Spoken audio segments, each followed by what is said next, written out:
Welcome into the Take the North podcast presented by Odyssey. I am Dan Wiederer, joined this evening by Herb Howard of the Bigs. Here we are in Tampa, trying to wrap our brains around what just happened on this field behind me inside Raymond James Stadium. Buccaneers 27, Bears 17. Another ugly loss, the 12th consecutive defeat for the Chicago Bears. Herb, how's it going? It's going all right, man. Good on you for staying in that stadium. I got out of there as quickly as I could, wrapped up my post-game work, and I was like, let me just get back to my room because I don't even want to be here anymore. Yeah, I mean there are vibes, and you feel it still with this team through a long week after the loss of the Packers. You hoped that they would come out with some urgency against the Buccaneers. I think they did. I think they started off pretty well. They were able to hold the Bucs to a field goal on the first drive, and then came right back with a 75-yard touchdown drive. And you go, okay, that's what it looks like. That's what winning football looks like. You're executing at a high level. You're moving down the field. And then for the next 3.5 quarters, they were non-existent and getting their teeth kicked in. And I just wonder what you make of the inconsistency today. And we'll obviously dive into some specifics here really quickly. Yeah, no, it was more of the same that you saw last week. Just a lot of blame to go around. You're trying to figure out, is it the game plan? Is it the coaching? Is the specific play call in situations, or is it just about execution? Is it about what Justin is doing? Is it about what the defensive front is not doing? Is it about what the back end isn't doing specifically on third down? And so you see flashes of it in the game where they hit Chase Claypool, and so you see some signs of life that you want to hang your head on and say there's some hope. But the inconsistencies just continue to ail this team and do not allow them to win. Like you said, it's 12 straight games now. And I asked Eberflus about that, and he kind of passed it off by saying, most of these guys weren't here last year. I get that, but a lot of them were, and nobody's felt victory in that locker room in a long time. And now you're staring at 0-3, headed to Arrowhead to face the defending Super Bowl champion and reigning MVP next week. Well, yeah. So it's interesting you bring that up because I asked DeMarcus Walker, I said, look, like it feels heavy, and this is a guy that is new. He is a guy that wasn't here last year, but he understands what the Bears are trying to do. And he acknowledged, yeah, it's heavy. And he said it's heavy because guys are hoping to change it and guys are hoping to get this thing turned around. And that's the first step. But as I wrote in my column for ChicagoTribune.com, that may be the first step, but this is a 100-flight climb that the Bears have to make from where they are now to where they're headed. And so, yeah, it's great to take the first step and acknowledge that guys want to change it and are going to put in the work. But it's just so daunting to look up at that mountain and go, my God, this climb hasn't even gotten anywhere yet. And so that's part of what they're facing right now is that morale dip that they're going to have to fight through, as you mentioned, going to week 3 with what I say is a name your score scrimmage for Patrick Mahomes and company with Andy Reid manning the mercy controls. Yeah, and the frustrating part is that you thought that they had kind of, taken some steps in that climb, and to realize that you're still so far from the summit is frustrating at this point. You thought they had added some talent. You bring in a number 1 wide receiver, you get a top 10 draft pick, you add some pieces to that defensive line, and it just still has not come together. And that's the frustrating part. It's like we're still that far away from the top, and it's like, yeah, we're still that far, and you're so far from the top that you have to contemplate whether or not you got to start this whole journey over again. You're going to start talking about change at the coordinator positions, change at the head coach, maybe change at the quarterback. You aren't far enough from the ground where those things are not even a possibility. Yeah, that's scary. I mean, that's scary. And so let's dive into some specifics here because, I feel like pretty much the game felt like it was sealed entering the fourth quarter. The Bears hadn't played well enough to give you any sense of belief that they were going to be able to close the gap and compete. And then lo and behold, they get the touchdown drive. They held the Buccaneers in check enough to keep them from running away with this game. And then it's 20-17, and they've got possession of the ball. Granted, it's inside their own 10-yard line, but you've got an opportunity there to rewrite the script. You've got the ball. Your quarterback's got an opportunity to lead one of those game-winning drives that we've longed for the better part of the last 2 years. And you say, okay, the stage is yours. It's not going to be easy. It's a high degree of difficulty, but let's see what you got. Well, what happens? On technically the first play of the drive, albeit the third snap because of penalties on both teams to start that possession, you get a pick-6 touchdown by Shaq Barrett on a screen pass over the middle. Yeah. And there's a lot of discussion that can go into this play. I'll just leave it open-ended there and give you my thoughts after I hear from you on that sequence, which at 20-17, all of a sudden became the 27-17 knockout blow.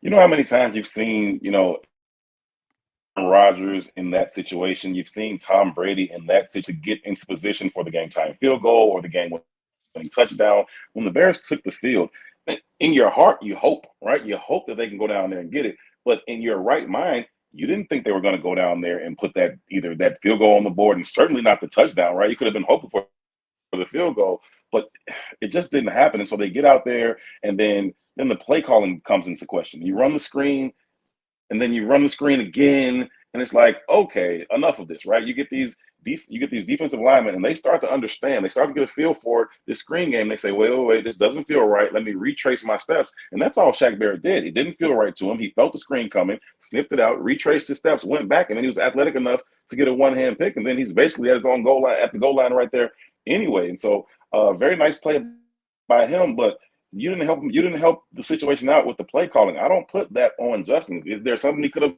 done? Possibly. When I watched the tape again, I'm sure he had other options or something else he could have done. But in that situation, the play call itself was reckless and dangerous. Well, I think in that case, you're right. I think once you see that there might be a rusher kind of peeling off his stunt and getting into the throwing lane there, you just got to dirt it. You got to get rid of it and live to see another down. Yeah. It's first down. It's not fourth down there. And those turnovers are killing. I understand what Luke's trying to do there.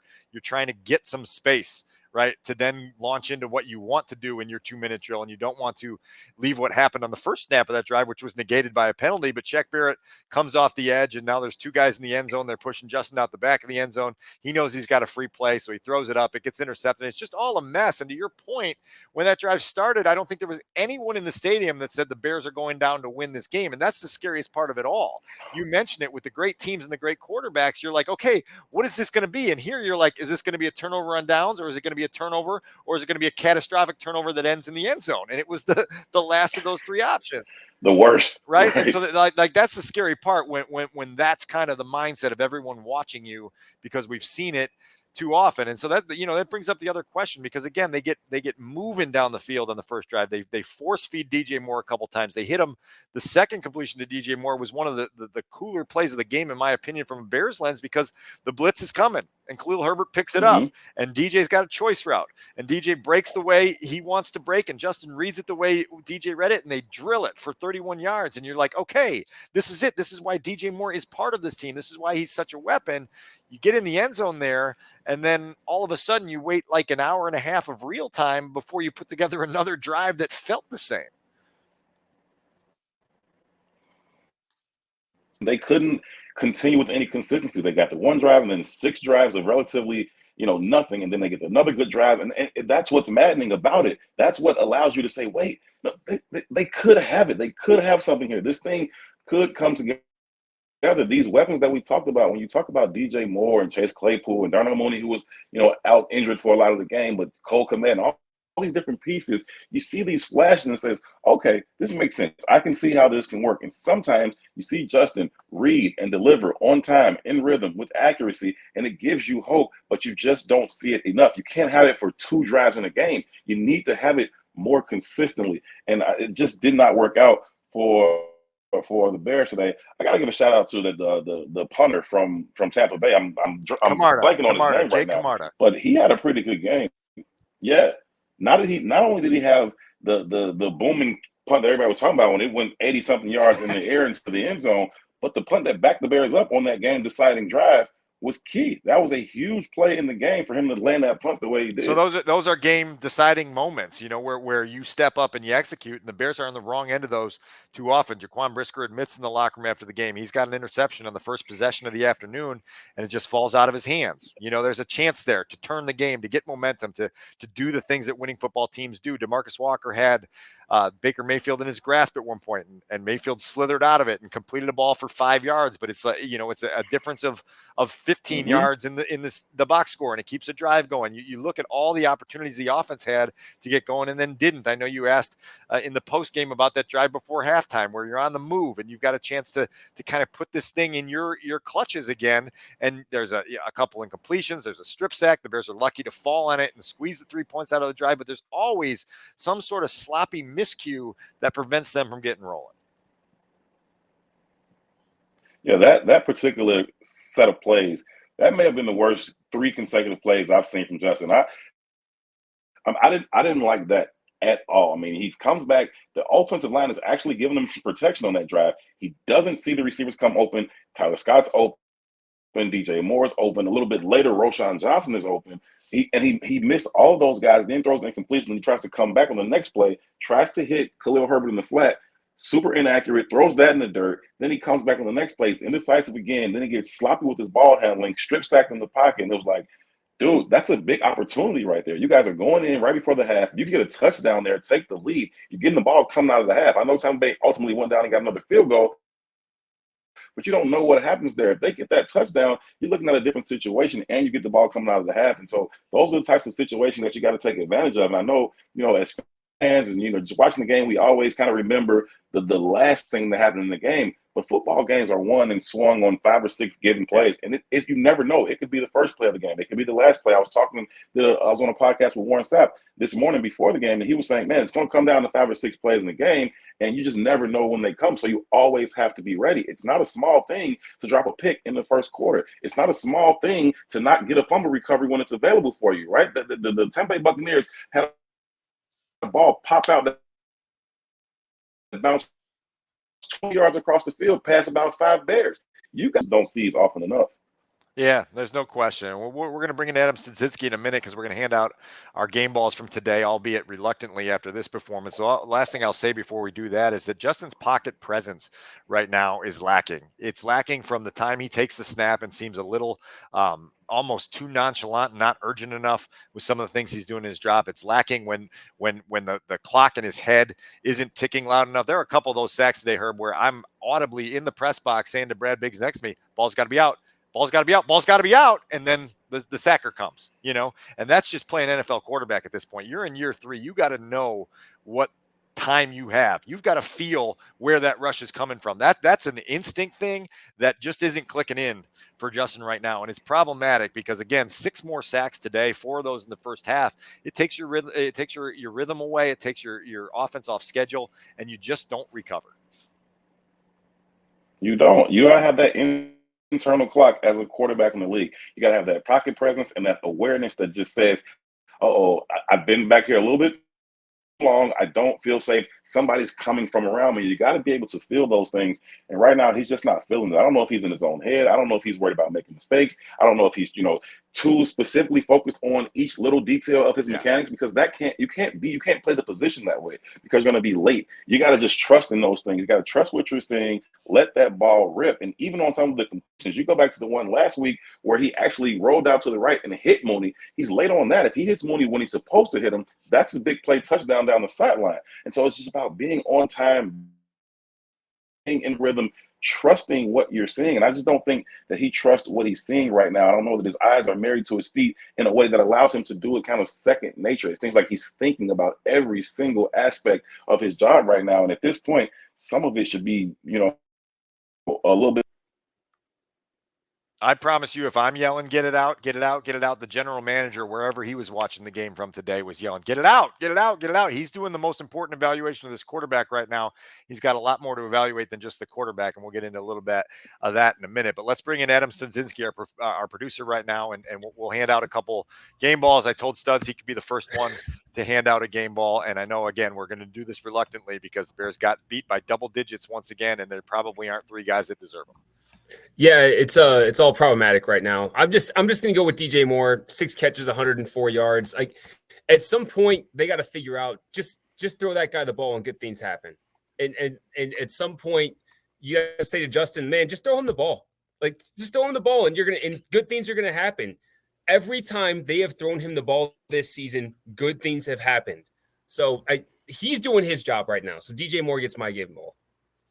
Herb, you got one? I'm with you on that, Studs. That's key, right? I think DJ Moore is got to be a key part of this. I've said last week, he's got to get off the bus with 15 targets. Like that having 2 targets last week is not enough. Even 7 this week, not enough. He caught 6 of them. Give him some more. My game ball, I'm going to go ahead and give it to Chase Claypool. I've tracked him all summer long with my Chase Claypool meter, and the fans had a lot of good fun with that. I had fun with it. Where he's just one of those guys where if he doesn't get involved, he kind of goes into the tank. And so, do you wish he wasn't like that? Yeah, you wish he wasn't like that. But if he is, then you got to throw him bone or two early, get him engaged, keep him engaged in the game so that he becomes a better blocker. On that big run that Roschon had down the sideline, he had 2 nice blocks on that play. And so you get him going early, you keep him engaged. He shows some signs that he can potentially be a guy that should be a significant piece of this offense. So good on Chase Claypool for showing some life. I'm not saying he had a phenomenal game, but he showed some life, and he gets my game ball today. And this is after the general manager went on the official Bears pregame show and said, basically, it's our way or the highway. And so if you don't make the corrections we're asking you to make in terms of effort and execution, you're not going to be here much longer. That was pretty sharp and direct language from the general manager pregame after pretty much everyone in the building said they had a conversation with Chase. You know, it was like we heard from Tyke Tolbert and Matt Eberflus and his teammates and the general, like Chase spent the entire week talking to people in the building about how to change his attitude. Maybe that's why he didn't have time for us, Herb, in the locker room. Chase didn't talk to us in the locker room. All right, so my game ball, it's not a real special one this week, but I'm giving it to Tremaine Edmonds for just showing up in the box score with 16 tackles. You know, I would have liked a few more of those to be impact plays. You know, you didn't see the splashes. You didn't necessarily turn to your left or right after play and go, "Ooh, that was special," you know, but 16 tackles, there's some productivity there. Hopefully that moves forward into making some of those game-changing plays that we talked about, because the Bears needed them to come from somewhere, and they're not really coming from anywhere yet. And hopefully at some point, we're going to have like a jubilant game ball ceremony on this podcast where we give 3 away to guys that feel like they really deserve it. It'll be nice. Or after a win. How about a win? Just a What's win. that? What's that? Yeah. 328 days since the last one. What's that? Starting to forget. Jeez. All right, we're going to get to our 3-word reviews in a minute, because once again, the Take the North audience is stepping up, and I already scrolled through a handful of them, and they are very, very good. But a few other notes that I wanted to touch on her before we roll into that. Number one, some injuries today. Eddie Jackson left the game in the first quarter with a foot injury. Matt Eberflus said he was quote-unquote positive, but also couldn't rule out that this was related to the foot injury that took Eddie out for the season a year ago. Problematic. Darnell Mooney, also injured in the same game a year ago that Eddie Jackson was hurt in. He left the game with a knee issue. You got a couple issues there, not to mention Jaquan Brisker leaving and returning with hydration problems. Those are 3 setbacks in game that aren't necessarily easy to deal with. Lucas Patrick also dealt with a knee as well in the game. And so the Bears are a little bit banged up at some key spots right now. I actually heard Eddie Jackson talking to Justin Fields out. Eddie Jackson was coming out of the locker room, and Justin was asking me, "Hey, are you all right?" And he's like, "Yeah, kind of got it twisted up." And Justin asked him, "You think you'll be ready to go next week?" And he said, "I don't know really right now." He said, "I hope so, but it's day to day." So at least he's hopeful that maybe he can go next week, but I don't know. You talk about anytime a guy doesn't finish a game, it immediately puts at least next week into question, especially the guy with the injury history to that same area. So we'll see what comes with Eddie Jackson, but the Bears definitely got some injury concerns right now. 2 other notes from the last 48 hours that kind of hit us from the side. Number one, Nate Davis didn't make the trip, did not play against the Buccaneers, dealing with the death of his mother, according to sources that Brad Biggs has. Obviously, a tough thing for anyone to go through, and we wish Nate and his family the best. That left the Bears to reshuffle their offensive line once again.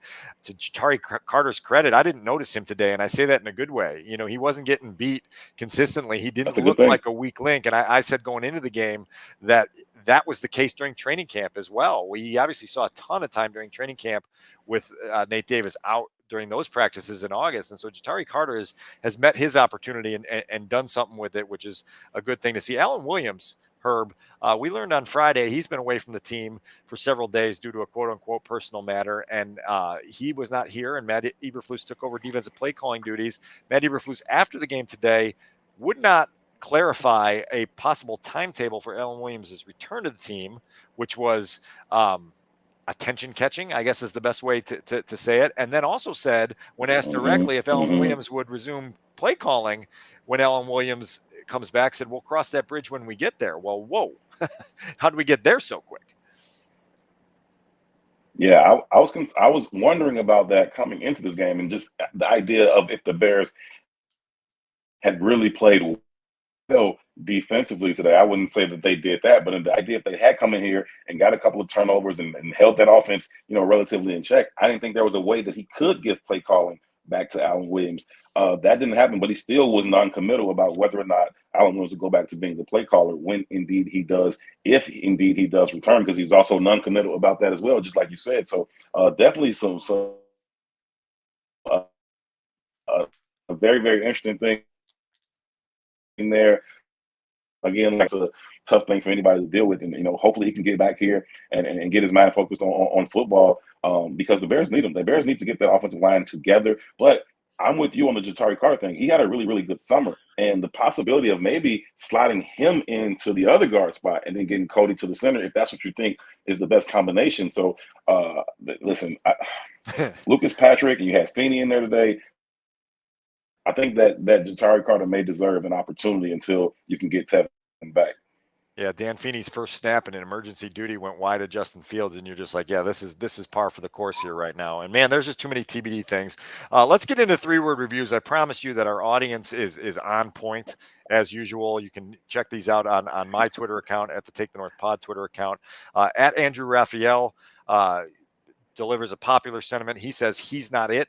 We know who he is in that conversation. There's some people jumping off Justin Fields bandwagon.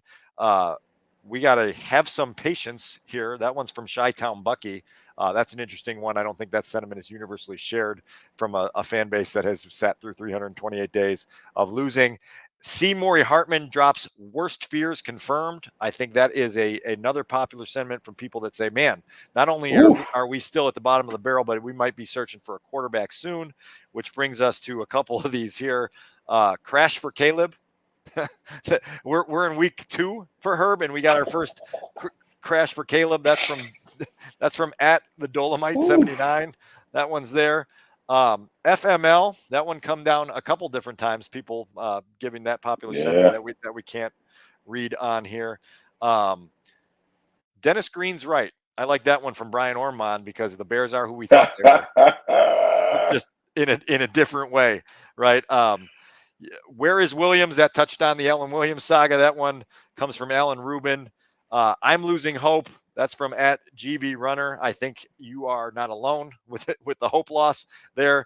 Endless search continues from George Palmer. I'm telling you, like, the pain continues. That's from Double Demon Gene. Like Herb, you can feel it, right? 12 and counting. That's from J.K. Anderson. I could go on and on because this is the feeling in Chicago right now about this football team. And to your point, and this will kind of transition us into our last topic of the evening, it's not a get-well game at Arrowhead Stadium. It's never a get-well game in Arrowhead Stadium. And so this schedule has set up in brutal fashion where I know you were in the locker room, you were in the post-game press conferences, you heard the Bears kind of clinging to this sentiment of it's a long season. It's a long season. It's a long season. And I agree with them. It's a long season, but they're looking at that with hope right now. I'm looking at it with great dread. I'm like, it's a long season. Like, if this is where we are in week 2, I can't imagine where we're going to be in week 12. And it just, to me, it speaks to the point of how long can players keep the mental resolve and fortitude to be invested in the improvement process when the payoff isn't there week after week after week after week. Eventually you have to get some reward to continue leading you through that grind. And that's what I worry about. Because if they go down to Arrowhead, which is very conceivable that they get a blowout loss by 3-4 touchdowns next week, with the Chiefs trying to get themselves on track, and we walk into week 4 going, oh my God, like the bottom just fell out of the season and we're barely touching October 1st. Yeah, it's about positive affirmations. And you talk about just natural human behavior. You need that positive affirmations that what you're doing is the process that you're going through is the right process. It's going to yield some positive results. And when you don't see that, it's natural just to start to question the process itself and your will for it. And so I think they've got to find a way to get a win. It's not coming next week. They're 0-3. The Chiefs, you can put 30 points on the board for the Chiefs right now. Like it starts at 30 and then goes up from there. And so we'll see. And listen, you thought, you were feeling good at the beginning of the season about the Broncos coming to Soldier Field. I don't know if you feel good about that. I was watching them. They look like a competent football team. And so they could come there and get a win. And then you're trying to see, okay, can they go to Washington and get a win? That's a road game. It's a short week. So, there's some challenges there as well. And then you come back, you got Minnesota. If things don't go their way soon, and then it's just the wheels are falling. Listen, man, it shouldn't feel this bad this early. So they're right when they say, "Oh, it's early," but it feels really, really bad. It feels the way it felt, somewhere towards the latter end or latter third of that 10-game losing streak last year, and it already feels that way. And it's not good. You walk in that locker room, the energy, the silence, you can feel it. You can feel it. They can deny it and they can say the right thing and say, "Oh, we're going to keep fighting. We're going to keep fighting." I hope you do, but if you don't get that reward soon, it could go south. Yeah, and to your point today, in Raymond James Stadium, they gave up 437 total yards. They gave up 317 passing yards to Baker Mayfield. They gave up 171 receiving yards to Mike Evans. This isn't the Chiefs. This is an okay offense, but this isn't Patrick Mahomes, Andy Reid, and company. I know they're struggling. They're trying to get Patrick Mahomes. They're trying to get on track. Travis Kelce, name your yardage amount next week, whatever you want to do there. I just don't know. I don't know where the tonic is. I don't know where the pain relief is. I don't know where it's coming, and that's, I think, the most daunting part of this whole process. It's going to be a real test of leadership. It's going to be a test of commitment, resolve, all those things. I think we're tired of testing leadership, resolve, and commitment. We'd like to see a winning formula put on the field sooner rather than later. Anything else you want to add before we roll out of here? Listen, I think, the Bears are going to have to try to stay the course, right? I know it seems like doomsday, and we just laid out all the reasons why that's a very, very realistic possibility for them. But they've got 15 more games to play, and so they've got to find a way to kind of get back on that horse and kind of try to get back on track here. And maybe they do get themselves up, and maybe they do go out there and find a way to steal a game. I don't see a single path towards that, but they got to believe that. They got to work this week like they can go to Arrowhead and come back with the W. And if they do that, then you start to feel good about them against the Broncos and against the Washington Commanders. And then now you're looking, okay, now they can be at 3-2. And so that's how they have to start to view this thing before, it gets really, really ugly. But if they go out there and they lose by, 3 touchdowns or something like that, and they come back home 0-3, you're not feeling good about yourself. And so they just got to keep fighting, and we'll see what they can do. Hopefully they can, figure out what's going on with some of these injuries. Hopefully they're not long things. We talk about Mooney and Eddie Jackson, but it's as bad a start as they could have foreseen to start the 2023 as bad a season. start, and maybe only getting worse. I wonder if Adam Rank of the NFL Network can still find that path to 12 wins that he was optimistic about. I'll leave it there. I'll leave it there. That's Herb Howard. I'm Dan Wiederer, our producer, Adam Stadzinski. Tremendous work today. Unbelievable that we're here, but we will get back on it in week 3. We'll bring you more information, more news and nuggets from Halas Hall. Herb, thanks for stepping in for David Haugh this evening. Travel safe home from Florida, and we'll see you back at Halas Hall on Monday.